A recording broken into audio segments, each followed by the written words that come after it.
Okay, today is April the 24th, 4 p.m. Eastern Standard Time. I have a pleasure to present Dr. Amare Abebe, Professor Amare Abebe, from one of the best universities in South Africa. He is an expert in cosmology. He is among probably the few Ethiopians who got a PhD in cosmology a few years ago, and he continues to grow in the field of cosmology. He is a star in Ethiopia. He is advising PhD students in one of the biggest observatories in Eastern Africa, in Ethiopia, Addis Ababa, Ethiopia. I know Amare for many years, about 12 years ago. Yes, 10 years ago or 12 years ago in 2012, we did a very big workshop in a place called Gondar, University of Gondar. So today's conversation or talk by Dr. Amare Abebe, it's about matters of gravity, challenges and new frontiers in gravitation and cosmology. As you know, in our department now has a small program in astronomy, astrophysics, and probably cosmology. And one of the motivations of this colloquium is to bring experts in the various areas that we are doing research or we are doing education. Amare, thank you for coming, and also for guests from California, I believe Professor Tlaon and Neo, and Dereje Workness from Washington, D.C., and there may be a couple of other Ethiopians, Abebe from California. All these people are physicists and educators, and they live all over the world, by the way. Ethiopia has a lot of physicists organized under one of the strong organization among the African diaspora. It's called Ethiopian Physical Society. So please, Professor Amare Abebe, the floor is yours. Please mute your mics.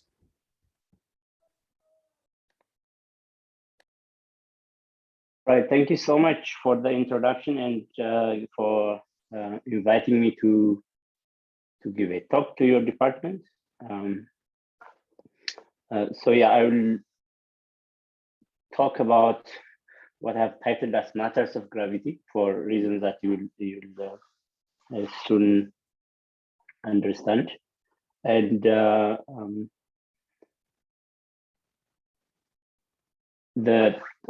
talk will basically focus on a brief introduction to gravity and cosmology and the problems we have in cosmology today. Sorry, and the new avenues to explore some of those challenging issues that we have in cosmology. And then I'll give a background description of what the background cosmological field equations would look like, and specifically focus on generalizations of the field equations and what is referred to as F of R gravitation, which is a generalization of general theory of relativity, and some fluid model called charging gas and the cosmology based on that. And I'll specialize to the so-called shear-free spacetimes, which are the main focus of my research presentation today.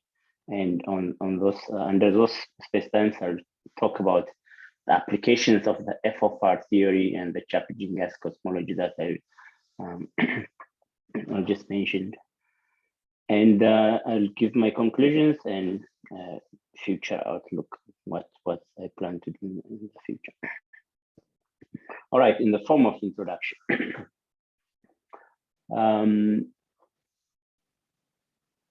I understand that this is a mixed audience, but most of us probably have heard of this recent discovery of the accelerated expansion of the universe, which resulted in new areas of research in the form of alternative gravity theories or generalizations of Einstein field equations and so forth. And among those generalizations are these F of R gravitation theories and dark fluid models that are trying to address the cause of the accelerated expansion, but also some other issue called dark matter that I will also talk about in a little while. And among those dark fluid models, the most prominent one probably, arguably, is the Chaplin-Ginger's cosmological model, which is aimed to describe both dark matter and dark energy in the same framework, in a unified framework. And since most of my talk will talk about, shear free dynamics in cosmology, I'll also briefly talk about fluid flows and the kind of relationship those fluid flows have to Newtonian kind of approximations and the corresponding general relativistic limits to the modified theories and so forth. And this is particularly important because if we want to understand late time structure formation in the universe, formation of galaxies and clusters of galaxies and so forth, we need to understand gravitational collapse and nonlinear perturbation theory. And because of that, the kind of description that I will give will be important. And to describe this dynamics of nonlinear flows, it's also important to talk about differential properties of geodesic, time-like geodesics in particular, such as the expansion of a fluid, the shear involved in the fluid, the rotation or vorticity, the acceleration, and the force velocity field and so forth. So all these kind of things, I'll briefly talk about them, but the main point is not really about going through each equation and trying to understand how each equation follows from the previous one. That's not my main point. My main point is really to make some kind of consistency analysis of the field equations and show you that this, following this approach from a purely theoretical point of view as well, one can, in principle, constrain the kind of gravitational field generalizations one imposes, or the kind of fluid system one wants to incorporate in the cosmological medium. And by way of doing that, we can also see if a certain modification to the already existing general relativity makes sense or not. The other avenue is, of course, use your equations to predict something in cosmology and use that prediction compared against observational data and see if your theory makes sense or not. That's not something that I'm going to present here, but only the aspect of constraining those theories from purely theoretical basis. And to do that, I will talk about space-times that are in particular shear-free, but they can have rotation. There will be cases where I'll consider rotation as well in some cases, but in general, we'll consider space-times that have an energy density in the universe with non-vanishing rotation and non-vanishing components of the so-called Weil tensor that I'll talk about also. Having given you this kind of prologue to what I'm going to talk about, I'll move directly to the title of the talk, Matters of Gravity. So we know that there are four fundamental forces in nature. We have the strong interaction, the electromagnetic interaction, the weak interaction, and gravity. And of all these forces, gravity happens to be the weakest of all. You can see that if you give the strong interaction a strength of 1 on a scale, then the gravitational interaction is actually 1/10⁻39 times the strength of gravity, which you can see that it's negligibly small. But it happens to be the one and most important force when it comes to cosmological dynamics. And the reason for that is because the strong interaction and the weak interaction, they only, although they are, in terms of their strength, much bigger than the gravitational interaction, they only effectively work on subnuclear scales, very small distance range. Whereas the electromagnetic interaction doesn't give much effect to the overall cosmological dynamics because overall the universe is neutral. That leaves gravity to be the most important force that controls cosmological dynamics. But what is gravity, you might ask? It depends on who you ask. If you ask Aristotle, for example, he would tell you that gravity is the tendency of all things to go back to their natural abode, which is the Earth. So he would tell you things fall down to the surface of the Earth because that's their natural tendency to go back home, right? If you asked Newton, he would tell you that gravity is some sort of fictitious force field that exists between two massive bodies. You can't see it, of course, but you can only detect its effect because of the pulling of one mass by another in a inverse square law manner. Whereas Einstein will tell you that there is no such thing as gravity per se, but there is only the curvature of the space-time due to the presence of a massive body in that space-time. So according to Einstein, gravity is just a manifestation of space-time curvature, right? And because of that curvature, things move following the curvature of that space-time.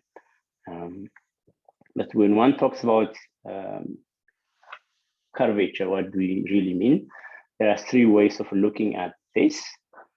So one way of looking at it is using what we call Riemannian geometry, where the curvature of space-time is described as, the failure of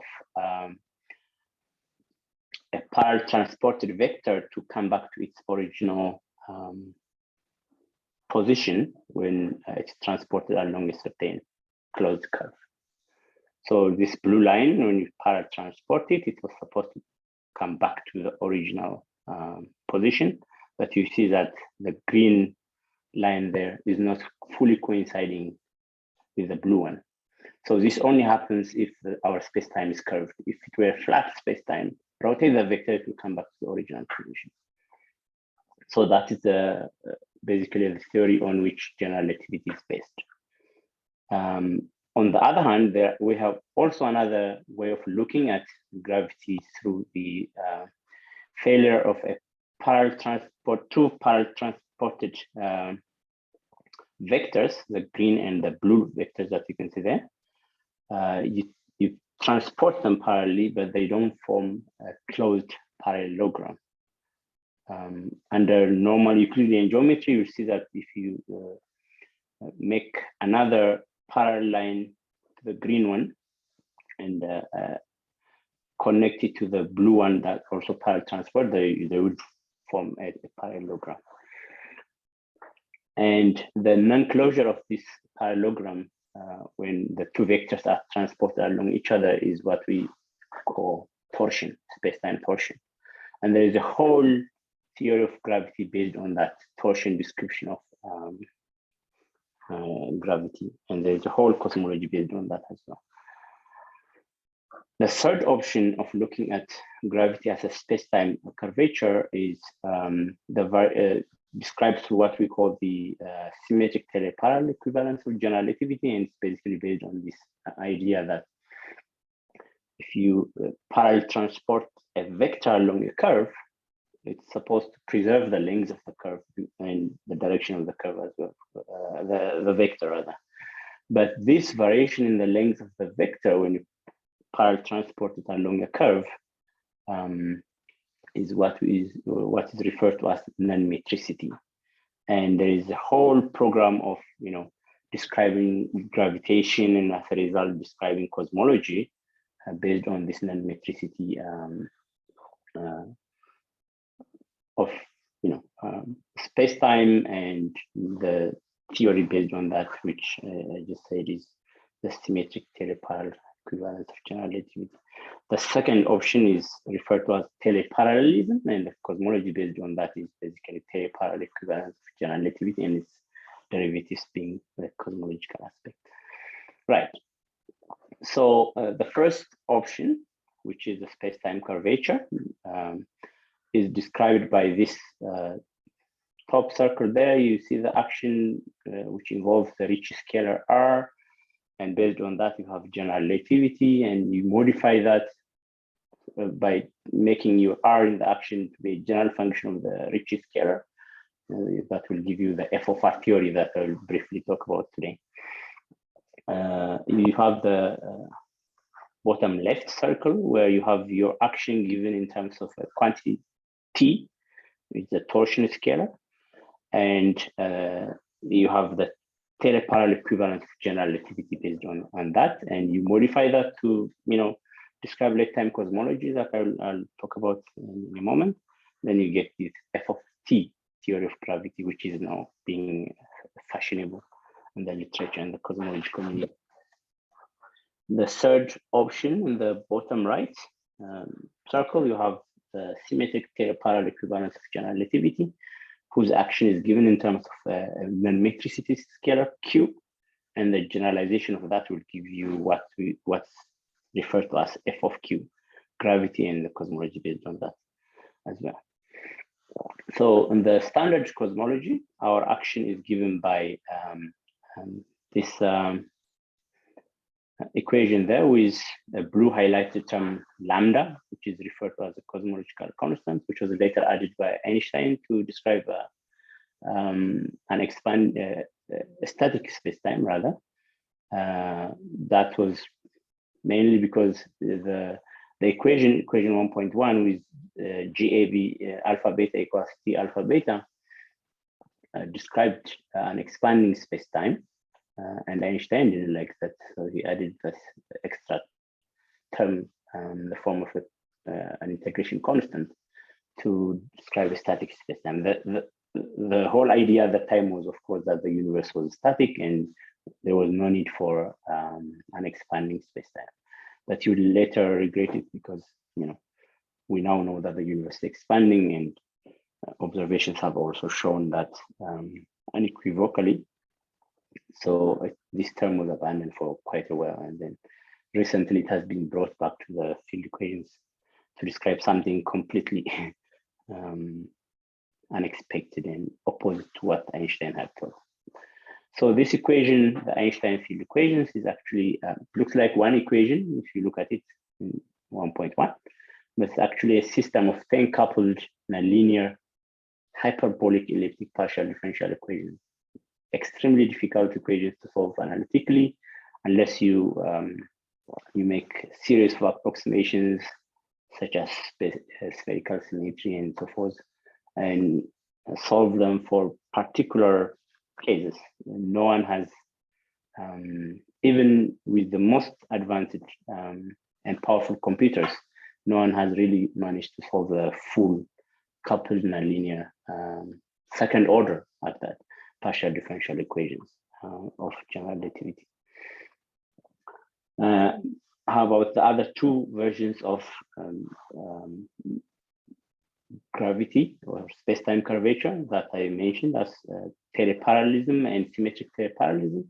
They have been shown at the level of their original terms in the action. If you have R or T or Q in the action, then they have been shown that all these three versions of space-time description do actually describe the same kind of cosmological dynamics at the background. And because of that, no one has really given much attention to these other two options, because one can, in principle, rewrite the parallel equivalent of general relativity field equations in the form of general relativistic field equations. The same with the symmetric parallel equivalent of general relativity. The field equations at the background level will describe the same cosmology as that of GR. So they were not pursued often.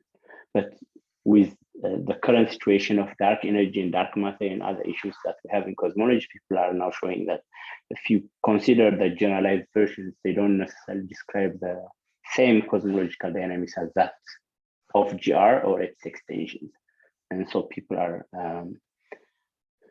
looking at these modified versions of the other theories extensively at the moment. So when one talks about expansion, what do we really mean? As I mentioned briefly earlier, the Einstein field equations predict an expanding universe, which means that,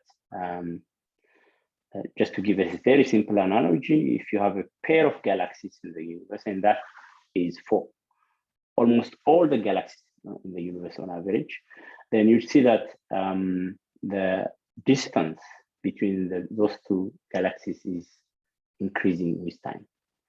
And this applies not just to two particular galaxies, but on average for all the galaxies in the universe. And that would necessarily imply that the universe itself is expanding. That's the only way you can explain this.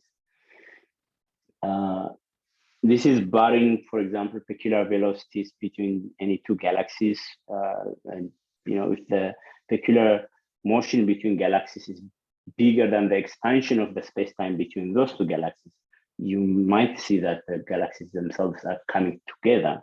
And this is one of those peculiarities, for example, in our cosmic neighborhood, where the Andromeda galaxy is approaching our Milky Way galaxy, but that doesn't mean that the universe itself is shrinking. That's due to peculiar motion between the galaxies themselves, those two galaxies in particular.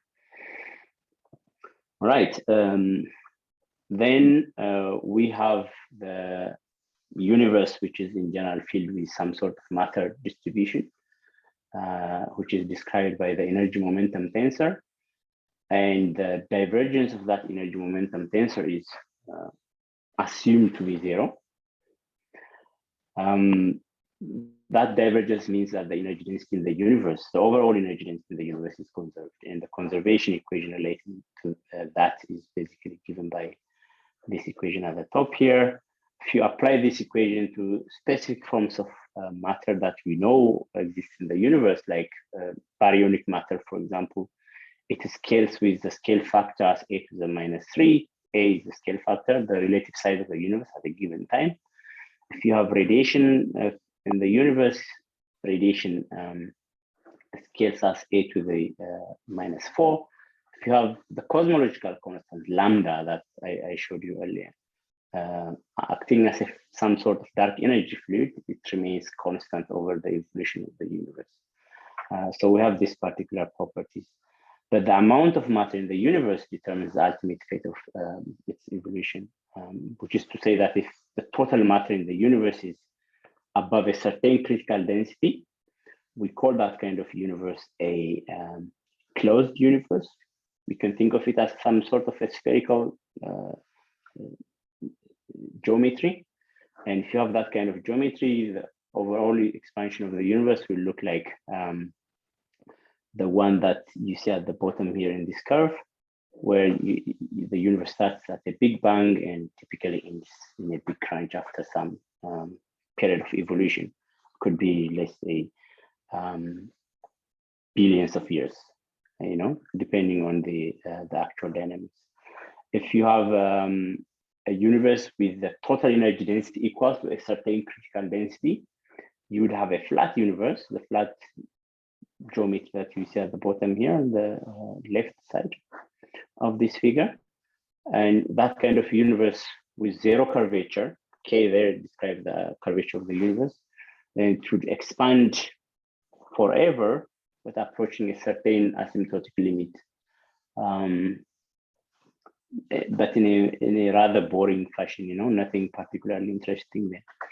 And that seems to be the actual universe we seem to be living in from observational indications at the moment.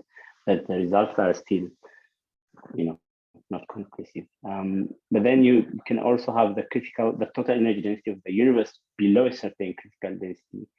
And in that case, you'd have this saddle shaped geometry, which is referred to as an open geometry. And the k less than 0 case that in the right panel of this figure, where the expansion of the universe is actually getting faster and faster, and this kind of geometry which eventually result in, because of this rapid expansion, space-time would tear itself apart and the universe would end up in what we call a thermodynamic death of the universe. But there are several versions of this theory as well. But there are these three different possibilities of the final fate of the universe, depending on the actual matter distribution that we have in the universe. That's why we sometimes say density is destiny. Right. Earlier I mentioned that the Einstein field equations described an expanding universe, but that the prevailing understanding at the time, Einstein derived his field equations more than over 100 years ago.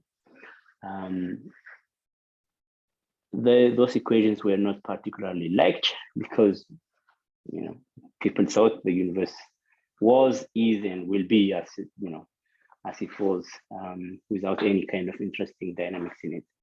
But and because of that, we added that cosmological constant on the right-hand side of this equation that you see to make sure that you got a static universe. And when observations back in the 1920s showed that the universe was indeed expanding, Einstein dropped that cosmological constant from the equation. The term appeared on and off for just theoretical considerations, mostly quantum field theory considerations and so forth. But it was not generally thought to be interesting anymore in cosmology.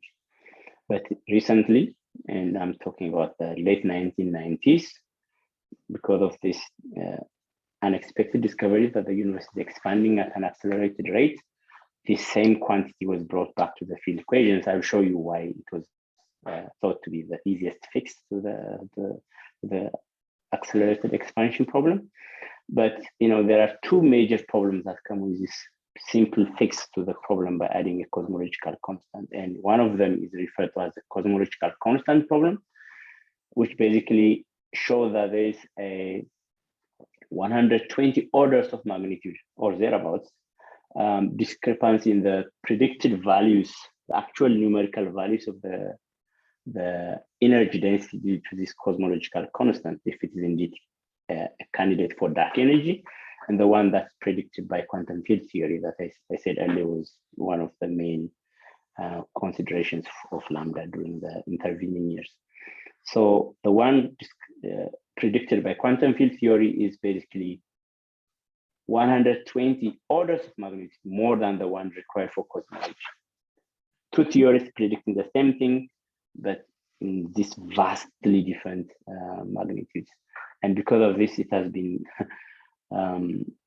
usually described as the biggest discrepancy in any measured value or predicted value of anything in all of science.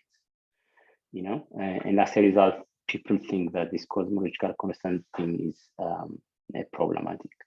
And the other problem that I did not mention as one of the problems of the cosmological constant is referred to as the coincidence problem, which is basically the fact that it so happens that the cosmological constant is dominating today. Is that and the order of magnitude between the cosmological constant and the other forms of matter in the universe are more or less the same today. Is that a coincidence, or is there something more to it?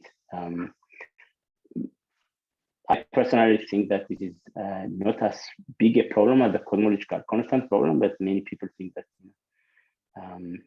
this is the case. Because we are here to measure it, and we somehow find that because cosmological constant is dominating today when we are here to observe it. Why is that so? So anthropocentric view of things, you might say. So the acceleration of the universe. So I talked about acceleration a couple of times already. So basically, the scale factor of the universe, the second time derivative of the scale factor will be giving you the information about the acceleration of the expansion, since it gives you how fast the expansion is going on. And that equation is given by 1.2, one of the most important equations in cosmology. And if you have rho and p as standard energy density and pressure of matter, the ones that are known in nature, they both are positive. Both rho and p are positive quantities in physics, right? Energy density is positive, pressure is positive. And the sum of these two terms that you see on the right-hand side of the equation is always positive. But the acceleration equation you see has a minus sign in front of that positive term. And so necessarily, if you have the normal kind of matter distribution in the universe, you would have a decelerated expansion. And therefore, there is no way of explaining the accelerated expansion in the standard general relativity-based description with standard matter distribution. And when I said earlier that adding lambda to that equation was the easiest fix, I meant that if you look at 1.3, if you have a lambda term on the right-hand side dominating over the other negative signed quantity, you can, in principle, have an A double dot that's positive. That's why people thought that having that lambda there would be an easy fix, but it came at a price of the kind of problems that I mentioned earlier, especially the cosmological constant problem. But anyway, people have still maintained that this lambda term can act as a dark energy component of the energy budget of the universe, and based on that, you can actually describe a lot of things in standard Big Bang based cosmology, which is a four-dimensional homogeneous and isotropic space-time that has been expanding since the Big Bang. And by homogeneous and isotropic, I mean the distribution of structures in the universe is more or less the same at whichever location you look at and in whichever direction you point your telescopes to. And this cosmic microwave background graph here shows you that there are some little fluctuations in the space-time that are not perfectly smooth, but they are of the order of 1 in 100,000, and overall over a large scale, the distribution of the universe can be thought of as homogeneous and isotropic. But there are a number of shortcomings. But first, let's talk about the positives of the standard Big Bang-based cosmology. It is the most successful theory. We have to give credit to that. So far, it predicts a number of things, such as the expansion of space, which has been shown through the redshift of galaxy and so forth. Talks about it actually predicted the cosmic microwave background, some relic radiation that should have been emitted in the earliest stage of the universe evolution if the universe started off in a Big Bang. And that had been confirmed in the 1960s, which eventually led to a Nobel Prize in physics for two unexpected engineers. So it had predicted the CMB, and it has managed to explain the CMB. So that's one big plus.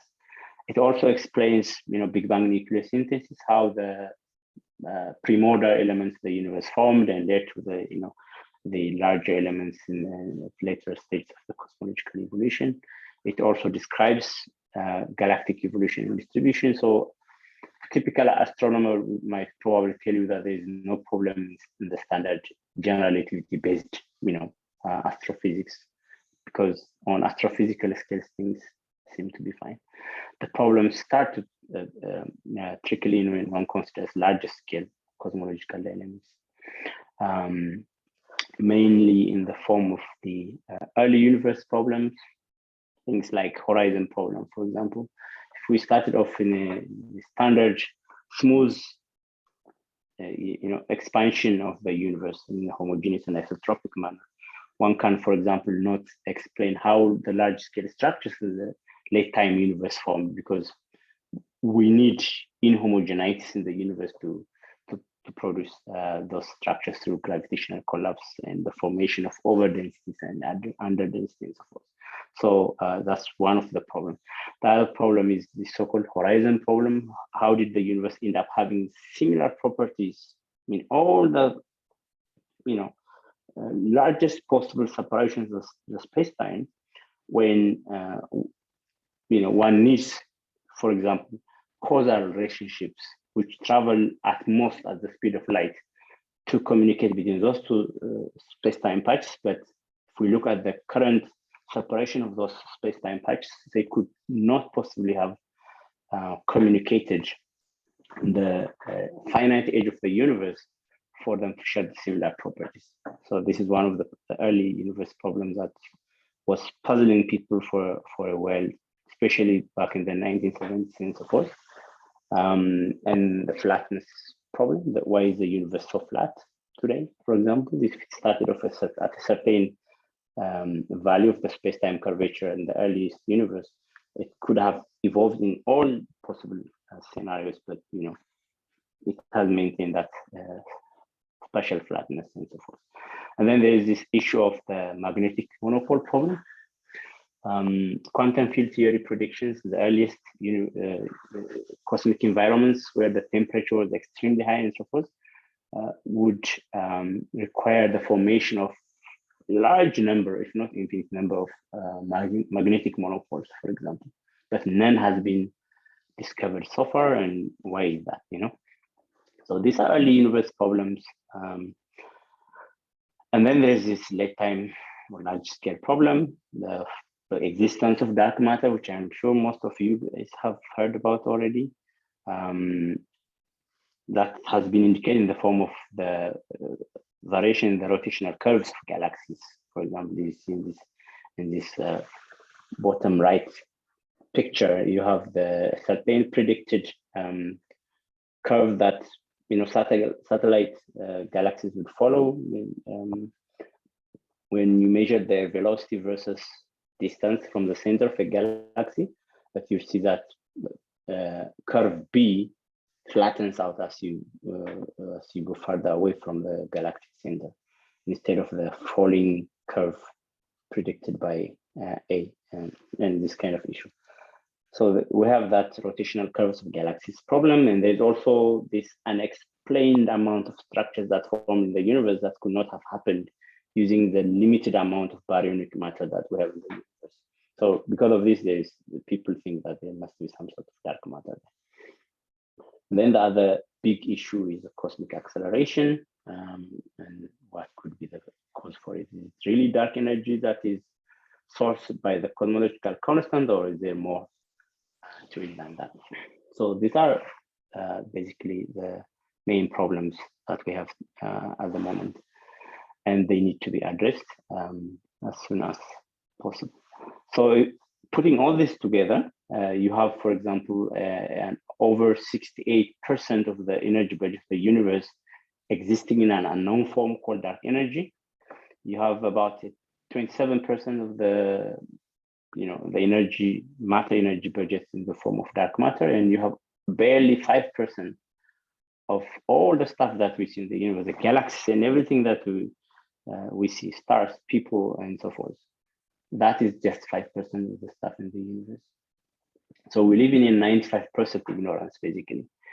And because of that, we have those issues to address in the form of new frontiers in physics, in the form of some alternative theories.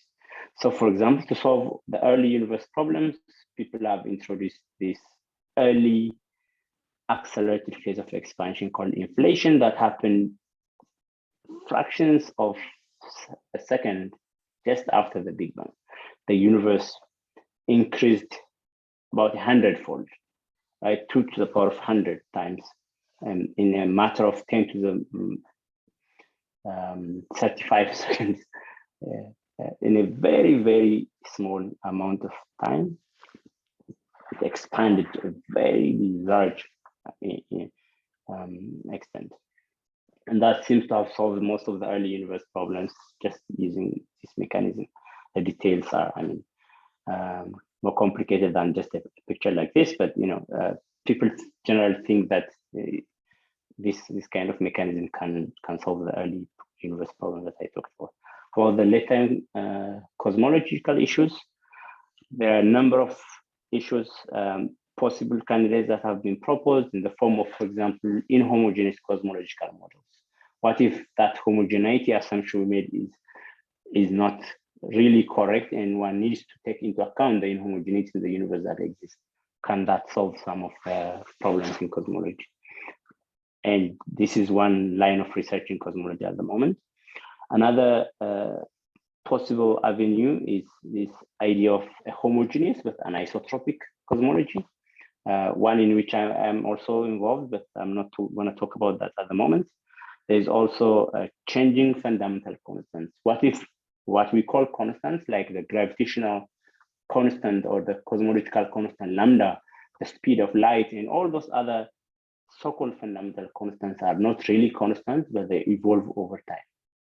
And there's a whole lot of line of research based on this, in which I am also partly involved, that try to explain, this especially late time problems, and they all seem to show some kind of promise. But then if you have all kind of possible considerations showing you that they can solve the accelerated expansion of the dark matter problem and so forth, but then which one is correct? Only one of them can be correct, right? So that's a kind of degeneracy issue that we have at the moment, and one needs to really look at all possible avenues, theoretical avenues, observational ways of ruling out some models versus others and so forth. The other possibility is, of course, to ask the unique status of GR. What if general relativity itself is incomplete? Just like Newton had, based or let's say modified Aristotelian physics upside down in a sense, and Einstein had built up on Newtonian theory and come up with a relativistic version. What if we still need an overarching theory that has GR as limit, but we need a more generalized theory? So this is one of the possibilities, and in fact, if you go this route, you have a zoo of modified theories of gravity that one can talk about. The purple highlighted ones are the ones that have mostly been involved on as well. But yes, you can explain cosmology based on a modified theory, and if all of them point towards solving your problem, then you really need to come up with a mechanism to constrain your theories. And part of what I'm talking about really is to see if there's some kind of theoretical way, because I'm doing theoretical stuff. I want to see if purely from theory, I can also constrain this model, right? So this is what I'll talk about. So forgive these equations. This is just in case, the audience wants to ask certain questions based on some identities and so forth, but I'm not going to really talk about this kind of things for now.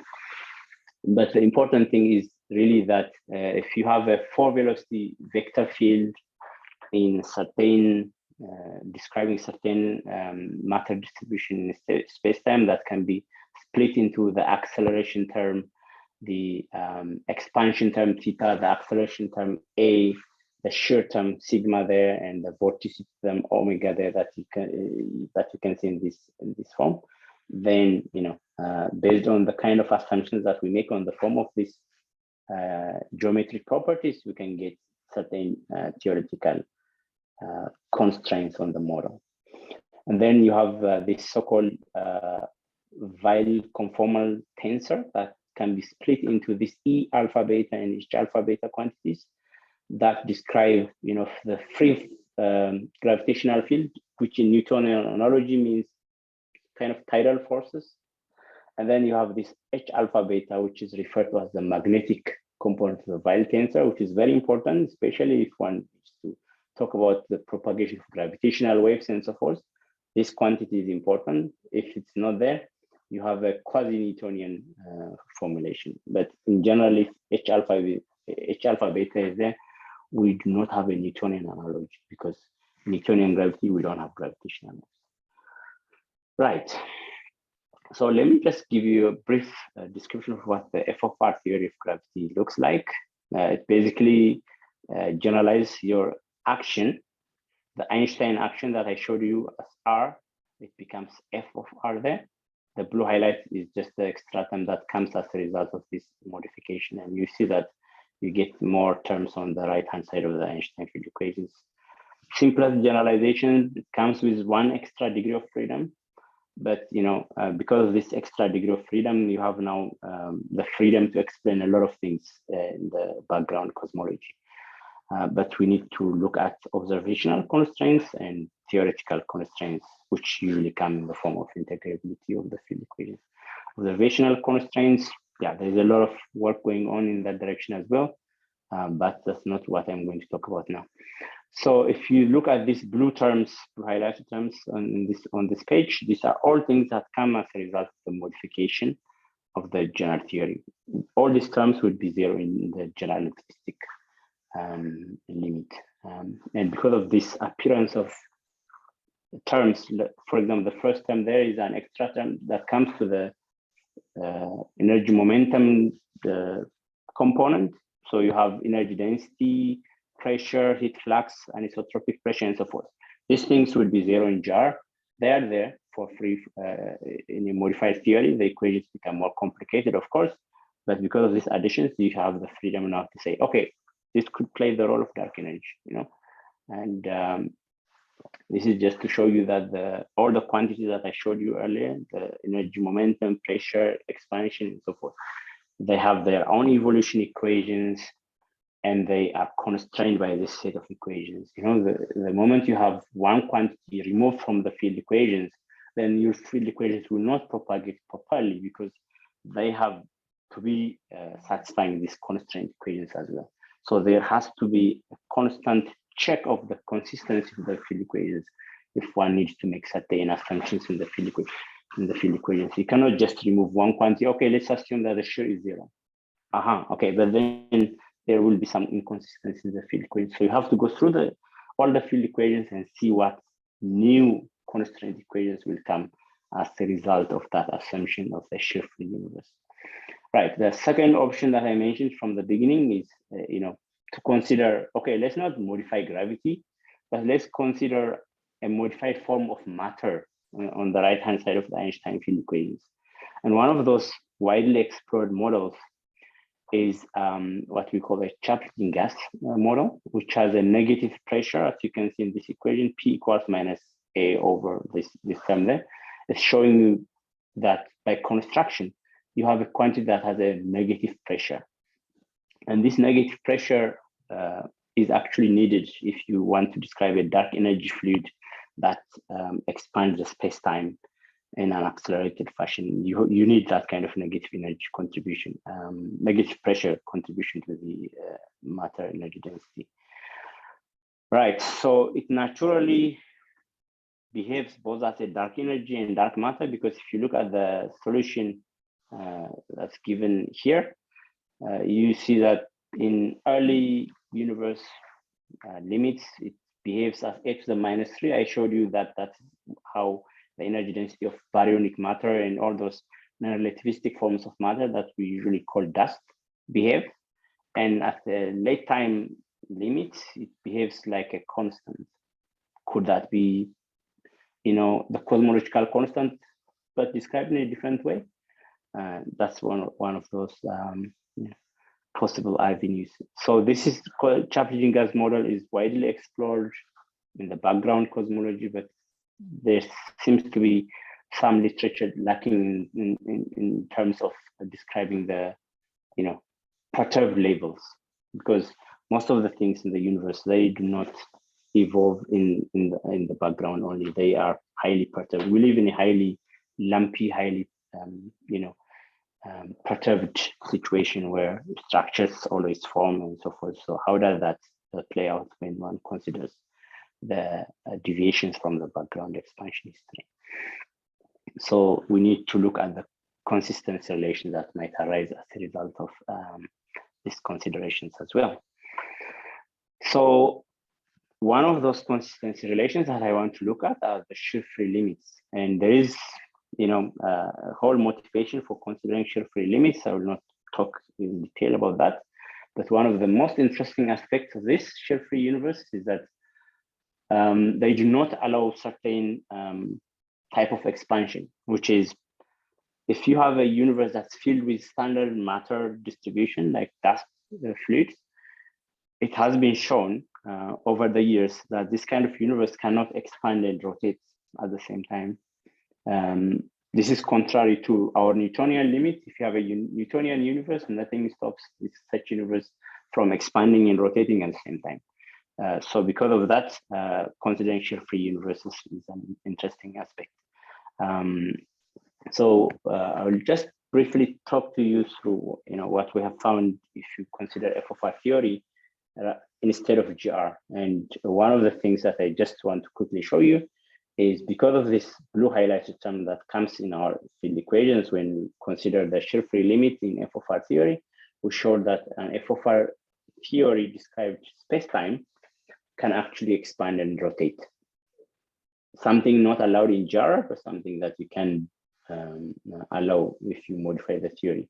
And that modified theory seems to share similar properties to Newtonian theory than GR. GR was supposed to be the closest to Newtonian theory, but it's not describing the kind of universe that we want. So that's basically concluding that such a universe can exist, provided that your theory satisfies certain conditions in your field equations. We have shown class of some non-rotating fluid models that exist in FOR theory as well, that are not allowed in general relativity. So such universes, for example, would imply an always homogeneous FRW universe in GR, that is your 3.4. If your modified theory satisfies 3.4, you can have an irrotational dust spacetime with the divergence of the H alpha beta term that I mentioned earlier equals 0. Such condition is important if you want gravitational. Yes, Prof.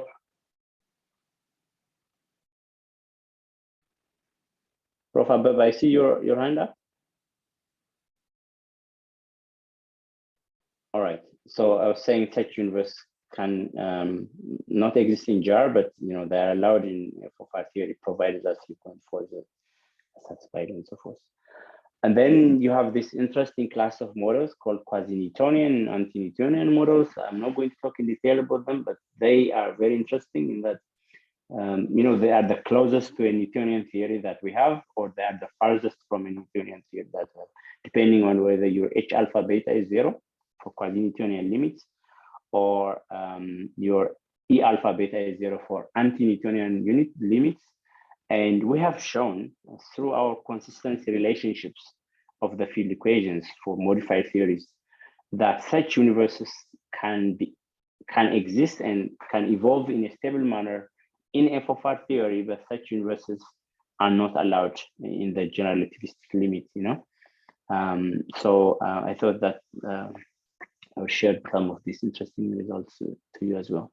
The other thing that I want to show you is the quasi-Newtonian and anti-Newtonian limits in the Chapter gas dominated universes can also in principle exist and evolve in a consistent manner, provided that certain new constraints arise. The blue highlighted terms are the ones that that we need to pay more particular attention to in the next slides, but I'm not going to again go through these detailed calculations there. The important thing that I just want you to see is that even in the Chapter gas model, which I said in the GR model with a normal matter distribution in dust, there is this classic result that a universe that expands cannot rotate, and the universe that rotates cannot expand. But in this particular GR model with a modified form of matter, the Chapter does, we actually showed that such a universe can exist, provided that certain but very restrictive relationships in the defining parameters of the model are satisfied. Yeah, we admit that these are very restrictive models, but at least we managed to show that there are certain counterexamples to this model that allow a simultaneous expansion and rotation. And we also showed that the Quasi Newtonian models, the ones that have no gravitational waves in them, but they can explain large scale structure formation at late times, can also exist in the limiting case of this model for space-time geometries. And we also showed that provided that such relationship to the defining parameters of the model are given by 3.37, but forget the details for now. An anti-Newtonian universe for such a universe that do not that are prohibited in general relativity with standard matter description can also be described through these perturbations in the Chapter that dominated universe. But there are certain restrictions that need to be satisfied for that to happen, because it's not really coming for free. Right. I understand that I'm a bit running behind time, so I'm going to just conclude by having showed you that our understanding of the universe has evolved over time, and so has our understanding of gravity and the three possible modern description of gravity in the form of space-time curvature, torsion, non-metricity, and so forth. Without the generalizations, I said that the GR, the teleparallel, and the symmetric teleparallel descriptions of gravity all explain the background expansion dynamics in an equivalent manner, that if you explain that through their modified versions, then there are actually different ways of explaining the observed discrepancy in cosmology. And they all seem to be, showing that there are certain extra things that you can get out of this modified model that you cannot get in the GR limit. But these extras come at a cost. They need to be constrained properly using both theoretical and observational techniques. And I have followed the theoretical way of, for example, showing there are certain things that you can explain through modifications that you cannot in the standard general relativity-based cosmology. For example, I've shown you that there are certain simultaneously rotating and expanding solutions, these so-called quasi-Newtonian solutions and anti-Newtonian solutions that exist when one goes away from the standard GR-based cosmology. And then I have also tried to show you that the Chapter-Gas model as a possible dark fluid alternative also shares this kind of properties of having quasi-Newtonian and anti-Newtonian stable solutions. Other possible new frontiers that are worth pursuing, I have only talked about, for example, the consistency relationships and the kind of constraints those relationships have to satisfy from a theoretical perspective. But I didn't talk about the observational constraints. But then one needs to do that and see if such universes that we predict through our models can also realistically exist in the actual, in the actual reality. And then we need to look at how the density and velocity perturbations evolve over time. I didn't solve the equations, I just provide the equations. How do these equations evolve over time, and how does the density, for example, distribution of the universe look like if the universe follows these modifications? I also limited my calculations to linear generalizations. I didn't talk about the nonlinear contributions, second order and higher contributions that come to the perturbations. One needs to look at that and also more realistic F of R and Chapter gas models. By realistic, I mean there are certain handcrafted models that are supposed to mimic cosmology on the larger scales and astrophysics on the smallest possible scales, and they have their proper GR limits today and so forth. Can we also do similar analysis in these more realistic models of FOFR and Chapter gas cosmologies and come up with some kind of more interesting generalization to this work? I will stop here and see if there are any questions. Thank you very much. I must admit that there are a lot of mathematics involved, and I probably did not follow. Okay, and my hope is that one of these days, one of you cosmologists, and particularly Professor Amare Abebe, you write a book, and then we are going to follow the mathematics one by one, line by line, and understand it. I really appreciate the treatment. It's an advanced treatment. And here is what we are going to do. I will ask you to answer your screen, Professor. And then what we will do is that it is a tradition that we take pictures. By the way, Amare is at this time, it is 11 p.m. where he is. Normally, this is his time to go to sleep. So we really appreciate your coming. And also lots of people, there is a young PhD student by the name Zaude. He is now coming to us from Chile. Professor Tlaon Neo is from California. And Abi Takola is also from California. Please turn on your video. Let's take a little picture. That's one. The other thing is, I will ask Professor Ashot Gasparian, who is the chairman of our department, to make a few comments. If he has questions, I will give him his the first chance. Thank you, Dr. Kebede. I noticed that your middle name or last name is same, Abebe. Yes. Is there any meaning on that? Yes. All right. It means, God is, flowering. So all our names are, okay. All our names are prayers, by the way. Ethiopian names are prayers. So what I want to thank you, Amare, Dr. Amare, for this interesting talk. Dr. Kebede mentioned that a lot of mathematics, but today's cosmology or relativity is all mathematics, by the way. And I will come to my questions on that. Though I am a particle nuclear physicist, but I have some judgment about that, things which I will try to argue with you in questions and answers part. But before that, I just want to one more time welcome to our department. And sometime we will be even happier to see you in person and discuss more after seminar time also. Thank you very much for your interesting talk.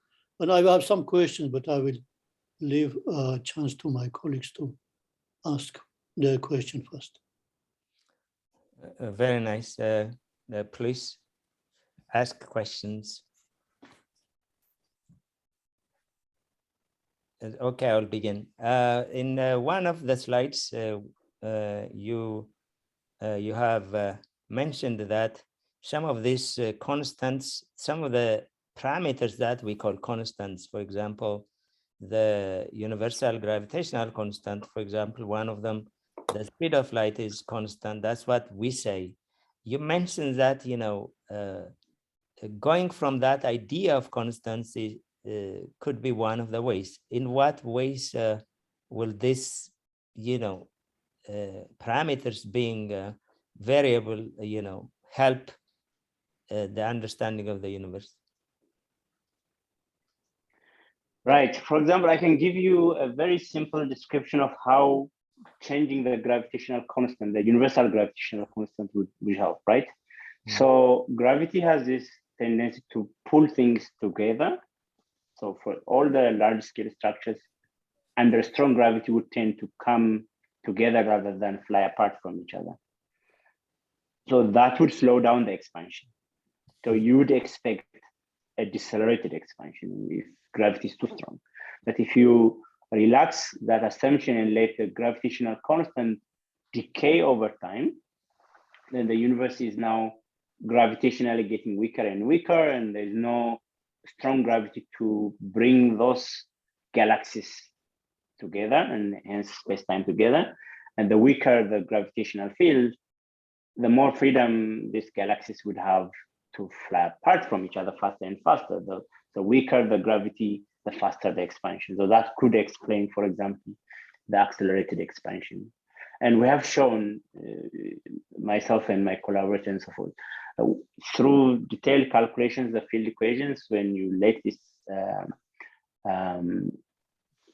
G, the gravitational constant, or lambda, the cosmological constant, depend on time in a particular fashion, you can get all the different properties of the universe, like the accelerated expansion and other things like structure formation and so forth, coming out naturally and giving you some kind of expected results.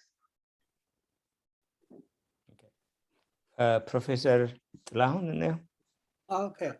Well, thank you for an interesting talk. A little bit too technical and detailed, but before I ask a question, I want to make a comment. The general theory of relativity has stood the test of time. All astronomical observations so far are consistent with Einstein's theory of general relativity. As you know, it's very impressive. Now, and the only problem was, the early, as you explained clearly, in the early phase of the Big Bang, there were problems regarding, the horizon problem, the flatness, and magnetic monopole that are predicted by grand unified theories in particle physics. But all of that, Alan Goode's inflationary theory solved it, but the mechanism for inflation was not well defined. Other than that, inflation was able to later studies, especially after they were modified by Andra Linde and others, it was able to predict fluctuations in the microwave background that are consistent with WMAP, and that are also consistent with earlier structure formations, including superclusters and so on. So that was impressive, but still there are some features, as I said. The inflationary model is just a model. The physical mechanism, why the potential energy of the inflaton field is the way it is, all of that is not well understood. But if that is understood, then inflation is really a good candidate in understanding the early phase of the universe. The problems you mentioned in later phase, dark matter, which, as you said, from rotational curves of spiral galaxies and from cluster of galaxies, the gravitational force that holds the cluster of galaxies is not consistent with the amount of matter seen. So there must be something in it. So all of that, so dark matter is not well understood. And of course, dark energy is the biggest challenge. But these modifications you are talking about in GR, are you trying to modify the left side of the equation, which is the beautiful side of the equation, the gravity part, the space-time structure, or are you modifying the right side, which is the content of the universe? And I'm trying to see, which part of the GR we are trying to modify to understand some of the recent problems that you talked about. Sorry, I took a long time. Thank you very much. Right, okay. Professor. Can I answer? Yes, please. Yeah, go ahead. Right, yeah. Yeah, let me just first start by commenting back on your comment on inflation. Yes, there are, inflation itself is a model, but there are also many models of inflation, you know. There are more than 100 different models of inflation itself. So we really need to be also careful when we say inflation solves all the problems, which inflation model. And as you rightly pointed out, the mechanism of inflation itself is, you know, an arguable part of the issue. And then we also have this problem of ending inflation. How do we end inflation? You know, if we started it. So all these are technical problems that I didn't necessarily mention about, but I only just mentioned that inflation seems to solve the problems. But you know, and none of the predictions of a universe with inflation compared to a universe with just a Big Bang have been observed so far. So inflation needs to be observationally confirmed, and that has not happened yet. For example, the discovery of something like a graviton, an inflaton rather, would you know, put inflation on a stronger footing. And then coming back to your question, yes, there are many things that one can do when one talks about modification. I have only talked about the modification aspect when the right-hand side of the equation is changed. The left-hand side, you know, the G alpha beta term, it's a purely geometric thing, and there's nothing much to change on that aspect, except you change your notion of gravity through torsion, for example, rather than the curvature, the Riemannian curvature, or through the non-metricity rather than the jar-based Riemannian curvature. That I have also been involved in that aspect of modifying the left-hand side, but most of my work and the ones that I particularly present today are based on modifying the matter aspect. So you modify the theory of gravity in such a way that whatever extra terms that come to your field equations will be considered as matter contributions to the right-hand side of the field equations, rather than changing the left-hand side. I can ask a question now, Yeah. if there is more. Abbe, please. Abbe, Okay. Thank you. Thank you very much, Amara. I really appreciate your effort, and of course it's close to midnight. That's where you are, so you must be very tired. I'll make my question very short. I'm very much interested to know more about the Chaplin model. I mean, when I started my career, I started with that. Actually, we collaborated a bit on that too. But recently I noticed that that model is getting actually more attention. I would be very much appreciative if you say, a little note on that. Thank you. All right. Yeah, it's indeed true that, especially given the current issue of dark energy and dark matter, and its simplest possible explanation to that problem in a unified framework has made it more interesting than all the other, most other probably versions of the dark fluid scenario. It has, however, been brought to the attention of the cosmology community that when one looks at, if you look at the speed of light in such a kind of medium, it gives some indication that that system might be unstable, especially in its original form, the one that I showed earlier, the P equals minus A over rho alpha, that as it stands. But there have been modifications after modifications on that model that are shown to be more realistic.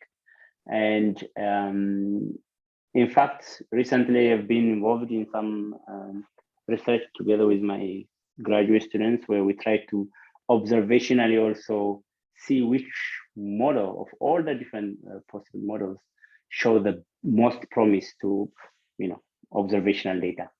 And it looks like the original model that I just showed you guys is not the best one. even from an observational point of view. And I've been trying to see if there have been other works in that direction that other people have done, and doesn't look like there's much at the level of, especially the perturbations that I did with my students, as I said, to understand the large scale structure formation. And this is an ongoing research that, our results are not peer reviewed and published and conclusive, but we seem to show that some models are better than others in explaining both the background expansion and the late time large scale structure formation. But yeah, there is a lot of work on that, and I would be happy to collaborate with you. For example, have raised this issue many times to see, using actual data, if some of these models can be ruled out, and some of them can be checked for later more advanced research in that direction. Professor Rashad? Oh, okay. I will a little bit argue, actually. As a particle physicist, my point of view to gravity is a little bit different. And actually, that's not only my point of view. It's not included in standard model, right? The reason is that quantization problem in gravity, which you unfortunately didn't have time to mention, I guess, but unless it can be quantized. In other words, this physical meaning. It's purely geometrical, looks like, description of some phenomena in a nature with some mathematical way, meaningly geometrical way. Is that a reason that you cannot quantize this field based on Einstein? You can. I can also give you some more food for that, and I agree that initial Newtonian gravity can be considered also geometrical. 1/r² shape coming from purely geometry, right? That's I understand, but at least he was talking about force. So how you see this paradox to end? Because after 100 years of development of these theories, you are guys going more and more abstract and more disconnected from reality, looks like, to the particle physicist. And just as a colleague, that's my comment is, I don't have intention to say that it's perfect, nice, high-level theories, but they are not, looks like they are not physical, unless you quantize your theory, which so far are totally unsuccessful. Right, yeah, if I attempt to answer your question, this quantization issue has been a problem, and it's usually considered to be the holy grail of gravitational physics. If one managed to quantize gravity, and then one could talk about a unified theory of everything, right? So this whole area of quantum gravity and the cosmology based on that, which has since then referred to as quantum cosmology, is an active area of research, which I am not directly involved in at the moment, but something that I aspire to in the future, because it's a challenging thing, and no one has so far, as you put it correctly, to properly quantize or to come up with a mechanism to quantize, the gravitational field and give a consistent quantum mechanical description of the gravitational field. So unfortunately, it's true that we haven't been able to quantize it, but I don't think that necessarily means that gravity is not physical. Yes, that's the whole point, right? It's a geometrical manifestation of the structure of space-time. It's not a force. That's the whole argument. But it doesn't mean that geometrical is not physical, right? Did I understand you correctly that in your opinion, anything geometrical is not physical? No, I didn't say that, but you can always explain phenomena based on some models. But behind all that, looks like this theory doesn't have a physical assumptions, like electromagnetism. Okay, I will bring you example. Electromagnetism, after quantum physics was established, it took 10, 15 minutes, minutes maximum to create quantum electrodynamics, which was successful because alpha is smaller. But you guys, your alpha is many, many orders or smaller than quantum electrodynamics. You're supposed to be doing that about same scale. In other words, my question will be, okay, let's, this is a scientific, I'm considering scientific discussion, and I'm very happy that we have that chance to talk. What's the future? Okay, I think today's physicists understand that unless you quantize that field, you cannot be considered as physical theory, full physical theory. Well, we're teaching first grade in physics that any interaction is exchange of particles, okay? That's all forces there. Your list of forces, all three are that way except gravity. So moving this beautiful gravitational force to descriptional geometry, maybe that was the problem initially, that we are 100 years, you are going around and not hitting the point. Adding more tensors, adding more terms there, norm models, but you are not coming close to physics. It's a kind of more physical mathematics than physics, right? I am willing to accept your criticism, but as I said, I am particle nuclear physicist. You have to accept that, okay? Yeah. In our understanding, any force in physics is exchange of particles. That's the basics. That's why we have this idea of a graviton that needs to be, that has to exist, you know, is the kind of physical interactions we want for gravity to be mediated through that graviton as well. And the graviton has not been discovered, obviously, and discovering that would probably bring us closer to. But I will argue that it's not the question that is not discovered. You cannot make a theory, quantum theory on gravity.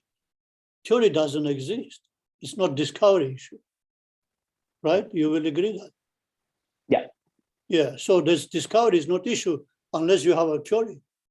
Yeah, so you we need to have a consistent theory to. You cannot quantize your theory. That's the problem. Yeah. But we're trying. We'll it's a work in progress, unfortunately. Okay. Yeah. It's a nice. Yeah, and I have to be honest with you. That is probably the dream of everybody now, because as I said, in gravitational physics, quantum gravity is probably the toughest thing to do, you know, and many attempts have been made to come up with a coherent, consistent description of the quantized gravitational field, but this is a work in progress. Yeah, I do agree fully with your criticism. Can I make a comment on that? Yes, please. Yeah, well, yes, gravity, the general theory of relativity is a classical theory, a beautiful theory, in the opinion of Landau and Feynman and others, and all. It's not quite. We don't have a quantum version of general relativity or a quantum version of gravitation theory, but even in particle physics, actually, the reason superstring theories were really popular is because they predict a spin to particle, a graviton. That's what led into really the initial attraction for superstring theories, besides unifying the other theories. So superstring theory promised a lot, but it hasn't delivered yet. But still, general theory of relativity is a very successful physical theory. Understanding black holes, understanding neutron stars, you understanding the Big Bang. All of that is based on general theory of relativity. So even if it is not quantized, it is still a great physical theory. Feynman, Richard Feynman had, I'm by the way a particle physicist also. Richard Feynman had actually tried to quantize general relativity in the 60s. And actually some of his work in trying to quantize gravity became useful later on for gauge theories, what are called now Faddeev-Popov ghosts, which were developed by the Russian mathematical physicists, were based by Richard Feynman's work and by another particle physicist, I forgot his name right now. But anyway, what I want to say is, even if it's not quantized, GR is still a very, very successful theory. Nobody argues that. Nobody argues that. So we're arguing that, guys, in order to come up as a successful physical theory, you can argue that, my question. You need to quantize your field. Is that, do you accept that? Yeah. Oh, And there, after 100 years of studying, you are not doing it. Feynman didn't succeed doing that. He actually told that he didn't succeed doing that. Yeah. He tried. Yeah, you are right. Because you cannot quantize thing which is descriptional. Can you explain me basis of relativity? Let me ask you a question. It's becoming interesting. And I respect this theory. I respect this physics. But explain me how you describe physically that matter rolling down towards curved universe. How you can explain to a physics student? In very beginning, just explain me. Matter feels that this part of universe is curved and rolling down, right? That's not physical theory. I can explain how two charges are attracting, right? But on that way, you're just describing what's happening. But why that's happening, you are not describing it. Mm. What? The curvature is the gravitational field. So what do you mean? Yeah, the curvature itself, the metric is what represents the gravitational field. Yeah. So, okay. Yeah, but yeah, as you said, you are right. Quantizing it is not yet done. I mean, when you quantize it, hopefully you get a graviton. But the gravitational field, the curvature is what represents the gravitational field. Well, sorry, Amare should handle this. No, that's Okay. fine. It's interesting to It's a very interesting philosophical, respect this theory. practical Yeah. questions. Yeah. But we And can, by the way, if I may add a word Okay. to one of the reasons for considering other theories of gravity is exactly because of this also, that some sort of modification might make the gravitational theory a renormalizable theory, and hence better chance of quantizing that modified theory than the gravitational field described by general relativity. So there are, underlying motivations of that aspect as well when one considers modified theories. one comment I can tell the previous speaker that, not speaker, comments that the reason we understood black bodies, right, was quantum physics. It was an uncertainty principle, by the way, not general relativity. Be careful with that. It was uncertainty principle by Stephen Hawking, which explained those objects, existence of those objects. No, Is that right? That helped to explain Hawking radiation, not the behavior of black holes as a whole. The Hawking radiation part, yeah, it is related to that. That was a bigger problem of that object, right? Yeah. So-called information paradox, right? But actually, even the entropy of black holes, some aspects of superstring theory have actually explained that beautifully. I'm not familiar with some of the technical details, but actually the study of black holes is what promises to give an insight into quantizing gravity, most probably. Well, I will be happy to see that. I feel the same way here. Okay. Yeah, okay, Dejene, please. Zode, Dejene Zode, please. He is just finishing his PhD in astrophysics from a Chilean institute. Go ahead. Okay, yeah, I'm currently working on my PhD in Chile. Which university you are? Universidad Diego Portales. Okay. Thank you, Amara. So my question is like, I want to know that the effect of the modifying gravity, like post or and what is the effect of like in the entire universe? Is that similar observe like when you're talking about the modified gravity signature in the like before the ionization epoch and after the ionization epoch, that is like have the similar effect? Yeah, from an observational point of view, that's an interesting question. It is indeed necessary to look at the whole evolution history. That's the main point of what an observational person should do if we want to, for example, constrain the theory. I was only talking about the late time cosmological aspects, right? So you cannot have a theory that explains the late time structures, formation and evolutionary dynamics, and still ignore what happened at the beginning. Your theory should consistently explain the evolution of the universe from the Big Bang all the way to the, to the expected late time evolution. So yes, some of those realistic modifications have managed to pass that test of explaining the late time and the early universe evolution consistently, but they need more rigorous work on that one.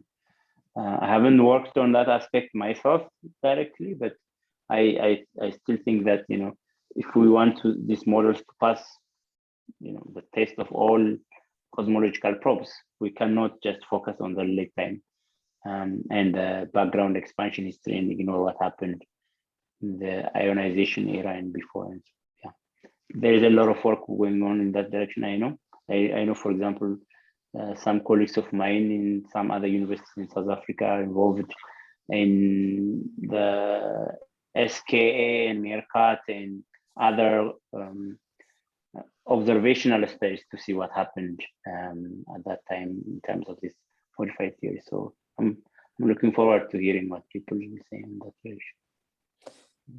Okay, this is a very interesting colloquium. It is unique. It is coming from Africa. It is late in Africa. Amare is very tired. So what is coming now in the remaining of the semester is undergraduate seminars and one more colloquium that is inspired by our recent grant partnership for research and education in materials. It's coming through Cornell University Mechanical Engineering and Physics Department collaboration. So Amare, I really thank you very much. You have grown a lot since I saw you for, I don't know, 12 years ago.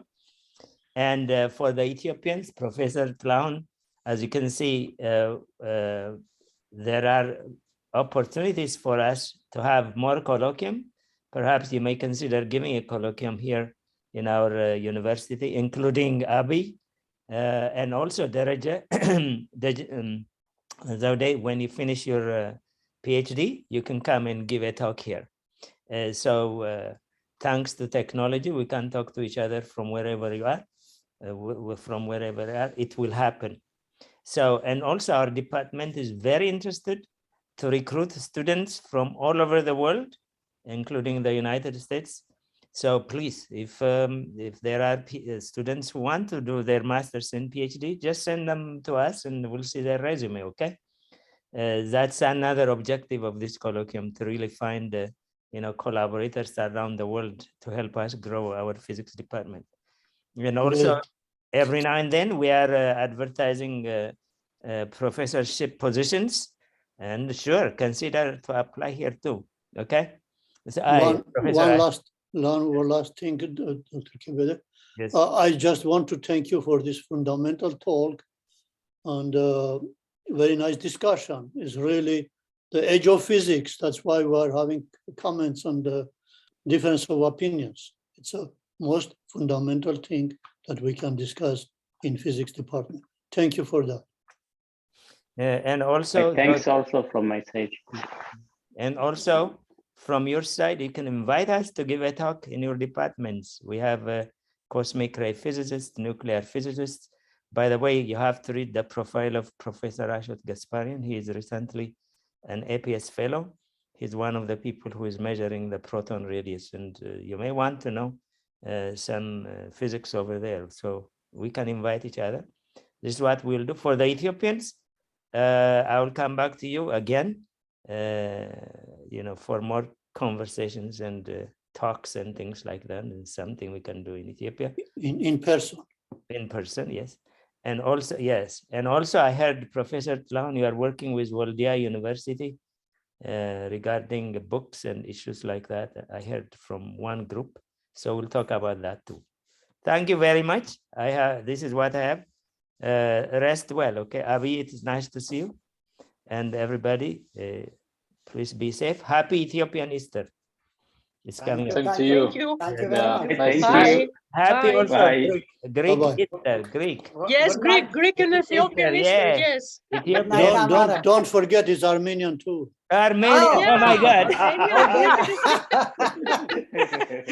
Oh, then they have the same Easter like us. All of us, yeah. Yeah. We have They to stop. celebrate Easter with us. Yeah, That's we good. have to stop this Russian-Ukrainian war, man. And I think the Oh. Orthodox are just bouncing on each other. Okay. Yeah. Anyway, have a nice Awesome. evening.